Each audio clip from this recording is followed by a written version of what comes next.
children in the world will continue like this. It will not increase any longer. By the end of the century, we will still have 2 billion children in the world. When Doris was born is when the world entered into the age of peak child. The number of children are not increasing. Now, this will confuse you, because how can then the total population grow like this if the children doesn't increase? Where will all these adults come from? And to explain that, I have to leave this fancy digital stuff and show you real powerful educational material we have developed. And it's here. So I will show you the world population, ladies and gentlemen, in the form of foam blocks. So very beautifully is explaining how the world population will be changing its trends with the help of foam blocks. One block is 1 billion. 1 billion. One block is 1 billion. And that means that we have 2 billion children in the world. Then we have 2 billion between 15 and 30 years of age. These are rounded numbers. We have 1 billion 30 to 45. We have 1 billion 45 to 60. And then we have my block, 60 years and older. We are here on top. This is the world population today. And you can see that there are 3 billions missing, like here. Only few of them are missing because they have died. Most of them are missing because they were never born. Because back then, you know, before 1980, there were much fewer children born in the world because there were fewer women. As you can see, there are 7 blocks representing 7 billion of the current population. And what he's saying is that because many people died or were not born, so we find 3 blocks less.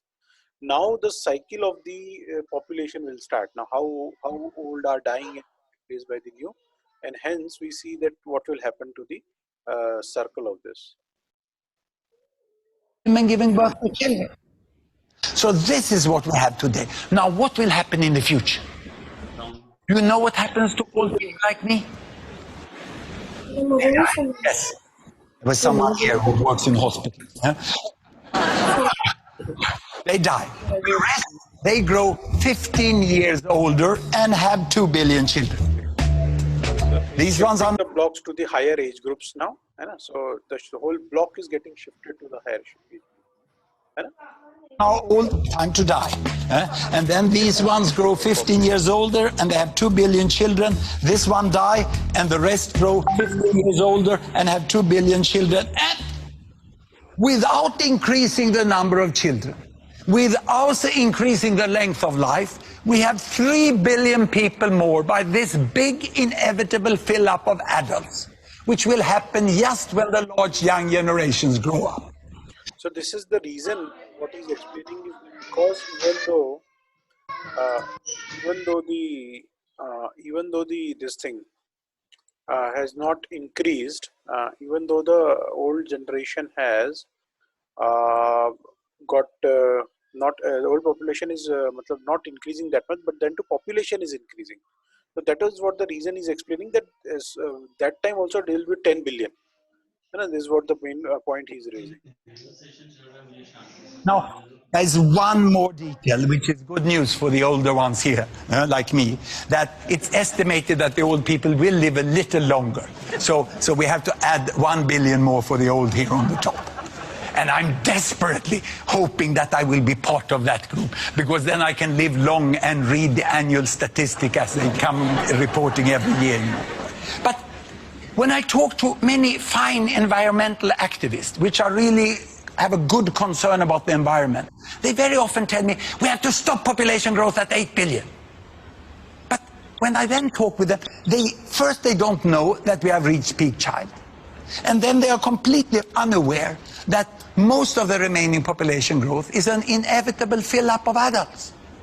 So we will end up with more or less this amount of people. So we know how many billions there will be, but what about where they live now and in the future? There you have the world. So quite a systematic representation of population he'll give us, where the population of major chunk is there and how which time they'll grow or lessen, whatever it is. May grow or may lessen. And here are the 7 billion.